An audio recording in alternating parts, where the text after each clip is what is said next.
Good evening everyone. देखिए सब कुछ ठीक है ना? मेरा वॉइस और मेरा जो फेशियल एक्सप्रेशन है मैच कर रहा है बिल्कुल, किसी तरह का कोई दिक्कत नहीं।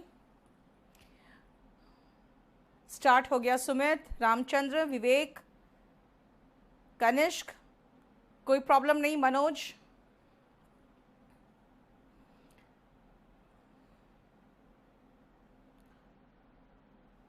सौरभ, चेक करके बताओ किसी तरह का कोई इश्यू तो नहीं है।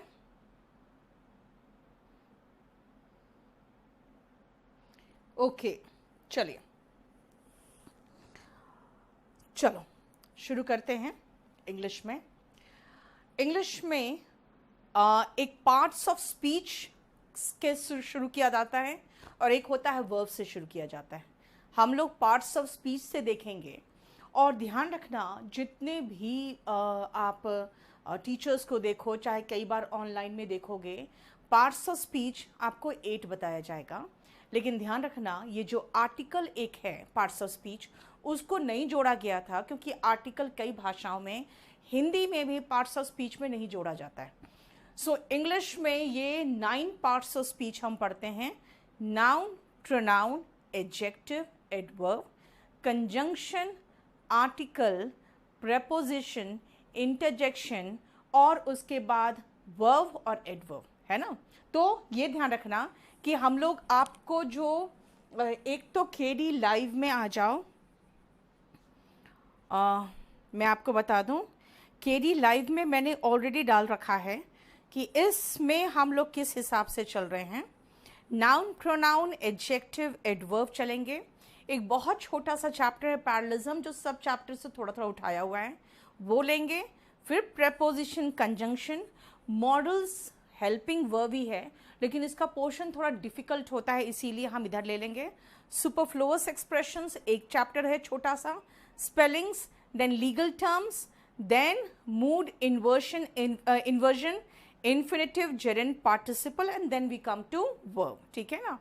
तो ध्यान रखना कि वर्ब चैप्टर जो होता है, वर्ब से रिलेटेड चैप्टर्स जो होते हैं, कंफ्यूजिंग वर्ब हो जाएगा, टेंस हो जाएगा, क्वेश्चन टैग हो जाएगा, सब्जेक्ट वर्ब एग्रीमेंट हो जाता है, पैसिव वॉइस नरेशन हो जाता है। वो एक पोर्शन हो जाता है जो वर्ब बेस्ड होता है। लेकिन हम लोग जब पार्ट्स ऑफ स्पीच करते हैं तो हम लोग वर्ब बेस्ड पर ध्यान नहीं देते हैं, जो चैप्टर्स उस पर ध्यान नहीं देते हैं। देखो आकांक्षा को क्या प्रॉब्लम है, देखो सारा ईशा, सारा बैकअप वीडियो रहेगा। और ध्यान रखना आप ऑनलाइन लेते हो, अच्छी बात होती है कि आप क्वेश्चन पूछ सकते हो। अगर आपके पास समय नहीं होता है लाइव क्लास लेने का तो वो आराम से आपके पोर्टल में सेव्ड रहता है। हम लोग जब आपको कोई प्रॉब्लम हो तो आप क्वेश्चन पूछ सकते हो। ग्रामर के ऑल चैप्टर्स कंप्लीट कवर करना बेटा मेरा काम है मेघना। उसका रीज़न ये है कि आप जब कोई एग्ज़ाम देते हो तो मैं ये नहीं पूछ रही हूँ क्योंकि मुझे पता है एसएससी में क्या क्वेश्चंस आएंगे। अब कहोगे रेलवे का वैकेंसी निकला, मैं सीडीएस भी देना चाहता हूँ, ठीक है ना? अब ये बताइए कि असिस्टेंट कमांडेंट का ग्रामर का पोर्शन आप कवर करो कि नहीं, ठीक है? अगर आप आईएएस का एग्जाम दे रहे हो तो कंपल्सरी इंग्लिश में एक 50 क्वेश्चन का ग्रामर का पोर्शन हो जाता है, उसमें वो कवर करोगे कि नहीं? तो मैं थोड़ी आप फिर एनडीए के बच्चे भी होते हैं, तो मेरा है कई बार ऐसा होता है कि स्टूडेंट्स पूछते हैं आप ये कवर करोगे, वो कवर करोगे, इसीलिए ये जो 3499 का बैच है उसमें सब कवर्ड होता है, ये चीज़ है। रामचंद्र, क्वालिटी का ऑप्शन नहीं है, वो मैं देख लेती हूँ। वैलिडिटी नीरज बहुत रहता है, उसका तो टेंशन मत लो। अर्पित, आप अपना पहले नेट एक बार चेक करो। बिल्कुल स्वीटी, कोई लेट नहीं हुई हो आप, अभी बस स्टार्ट ही कर रहे हैं हम, ठीक है? सुमित, एक बार आप चेक करो अपना भी, और वहाँ कमल को भी बोलो जरा इस आज लाइव होके जरा चेक करता रहे।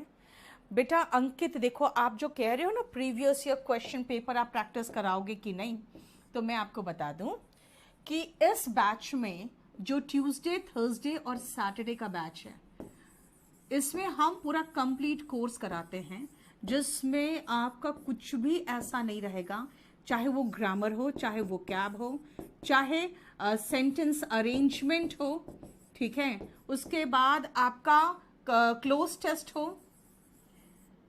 और पैसेज हो, ये सारा कंप्लीट होता है। लेकिन एक बात बताओ, मैं पैसेज के रूल्स एंड जो एक दो प्रैक्टिस करा सकती हूँ, क्लोज टेस्ट 2-3 क्लास में प्रैक्टिस करा सकती हूँ, सेंटेंस अरेंजमेंट के आपके रूल्स बता सकती हूँ, जो ट्रिक्स है वो बता सकती हूँ, ग्रामर और वोकैब रेगुलर चलेगा। आप कहोगे नहीं इसी का हमें प्रैक्टिस चाहिए, तो बेटा इसका प्रैक्टिस इस बैच में रेगुलर बेसिस पे नहीं हो सकता, तो मंडे वेंसडे फ्राइडे का एक प्रैक्टिस बैच है, ये ध्यान रखना। प्रैक्टिस बैच में, इसमें प्रैक्टिस बैच में मैं पैसेज, क्लोज टेस्ट और सेंटेंस अरेंजमेंट, ये 3 चीज पे ध्यान देके करवाती हूँ। इसमें 2018 का तीनों सेट कंप्लीट हो चुका है मेंस का, 2017 का 2 सेट हो चुका है, और वो सारा पोर्टल पे मिल जाएगा विथ आपको क्वेश्चन पेपर, वो प्रॉब्लम नहीं होगा आपको। अच्छा, दूसरी बात है, एक और प्रैक्टिस बैच है जो प्री का प्रैक्टिस बैच था, वो प्री वाला बैच में ऑलरेडी 40 सेट करवा के लॉकडाउन के पहले उसको हमने रोका है, क्योंकि लॉकडाउन के बाद कई दिनों तक हमारे पास स्टूडियो नहीं था जहां से मैं लाइव हो सकूं, तो ये 40 सेट्स प्री वाला भी प्रैक्टिस बैच था, वो अलग था।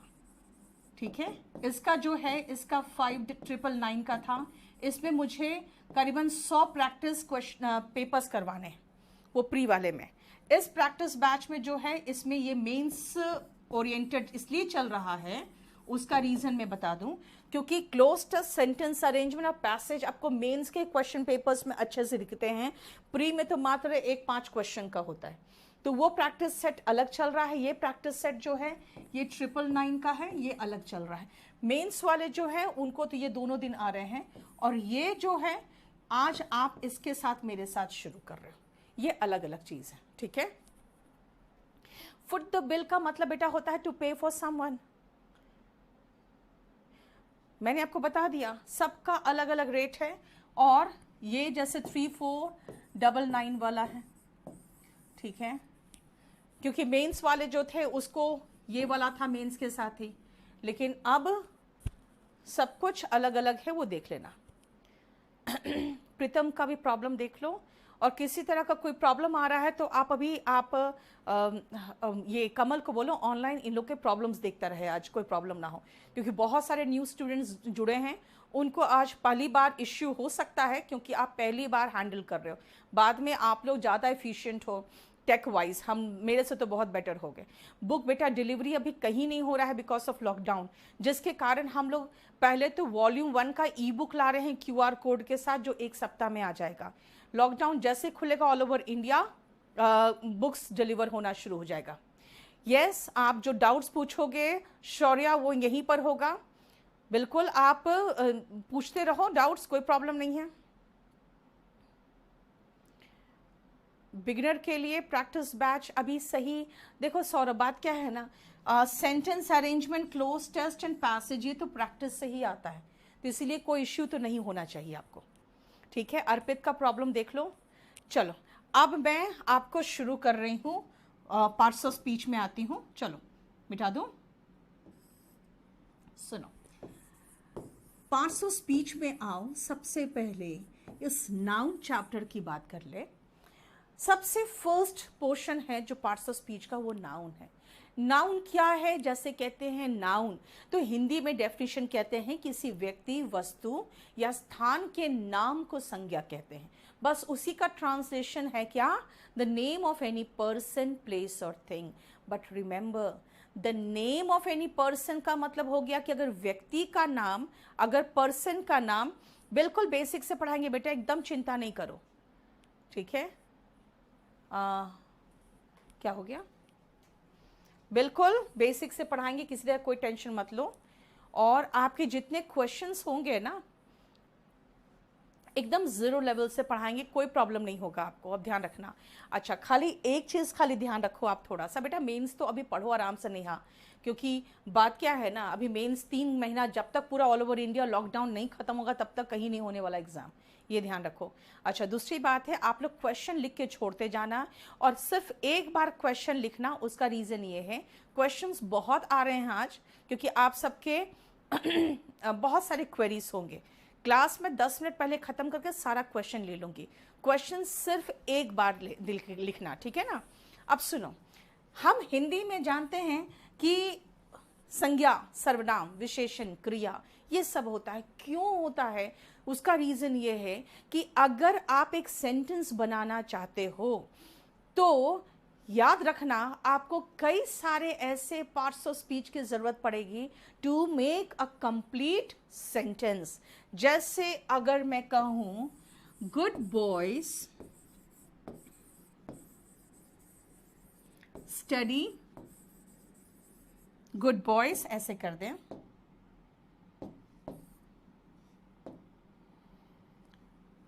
Work hard, fine. Now see, when you say good boys, यहां पे नाम, नाम कहां है भाई? एक जीव है जिसका नाम दिया गया है boys, that means this is noun. Noun की जो विशेषता बताता है ना, वो एडजेक्टिव होता है, यानी विशेषण होता है। याद रखो, हिंदी में तो वही कहते हैं, संज्ञा और सर्वनाम की विशेषता बताने वाले शब्दों को क्या कहते हैं? एडजेक्टिव कहते हैं। अच्छा, ये लड़के करते क्या हैं? तो करते हैं यानी मेहनत करते हैं, वर्क करते हैं। अगर करने की बात, क्रिया की बात करते हैं तो हम उसको वर्ब कहते हैं। और कैसे क्रिया करते हैं? मेहनत से करते हैं। तो याद रखना, क्रिया की विशेषता क्रिया विशेषण बताता है, जिसको हिंदी में हम एडवर्ब कहते हैं। अब जो आपने पूछा ना कि मैम पार्ट्स ऑफ स्पीच क्या है, तो वही है पार्ट्स ऑफ स्पीच कि जब आप एक वाक्य बनाना चाहते हो तो आपको डिफरेंट पार्ट्स ऑफ स्पीच की जरूरत पड़ती है और वो सब मिल के एक सेंटेंस बनाता है। इसीलिए आपको अलग अलग पार्ट्स ऑफ स्पीच की जरूरत पड़ती है। अगर मैं ये बॉयज हटा दूं तो फिर मैं गुड ही नहीं लगा सकती, फिर गुड हटाना पड़ेगा, ही आएगा। इसका मतलब हम फिर संज्ञा के जगह पे सर्वनाम यूज करेंगे, यानी प्रोनाउन यूज करेंगे। तो कहोगे प्रोनाउन भी एक पार्ट ऑफ स्पीच है ना? आई गो टू मार्केट, आप कहोगे ये टू क्या है? तो भाई आई गो मार्केट नहीं होगा, आई गो टू मार्केट होगा। इसका मतलब ये प्रेपोजिशन भी है जिसकी जरूरत पड़ती है, यानी कोई जरूरत नहीं है कि एक ही वाक्य में सभी पार्ट ऑफ स्पीच यूज कर ले, लेकिन वाक्य बनाने के लिए हमें पार्ट्स ऑफ स्पीच की जरूरत पड़ती है। और उन पार्ट्स ऑफ स्पीच की अगर हम बात करें तो सबसे पहला जो पार्ट्स ऑफ स्पीच है वो नाउन है। अब सुनो क्यों? क्योंकि हम जब कोई भी भाषा सीखते हैं ना, तो भाषा में दो एंगल से हम सीख सकते हैं। एक तो हिंदी के तरीके से, और एक हम सोचते हैं कि हम इंग्लिश अगर पढ़ रहे हैं तो इंग्लिश के तरीके से। जब भी देखते हो एक छोटा सा बच्चा जब पहली बार बोलने की कोशिश करता है तो उसको उसकी माँ सिखाती है माँ बोलो। तो माँ क्या है? The name of any person, मतलब उस रिश्ते को नाम दे रहे हो आप माँ। That means that is noun. So noun जो कह सकते हैं वो बेसिक पार्ट ऑफ स्पीच है, जिसके लिए आपको जरूरी है जानना कि नाउन है क्या।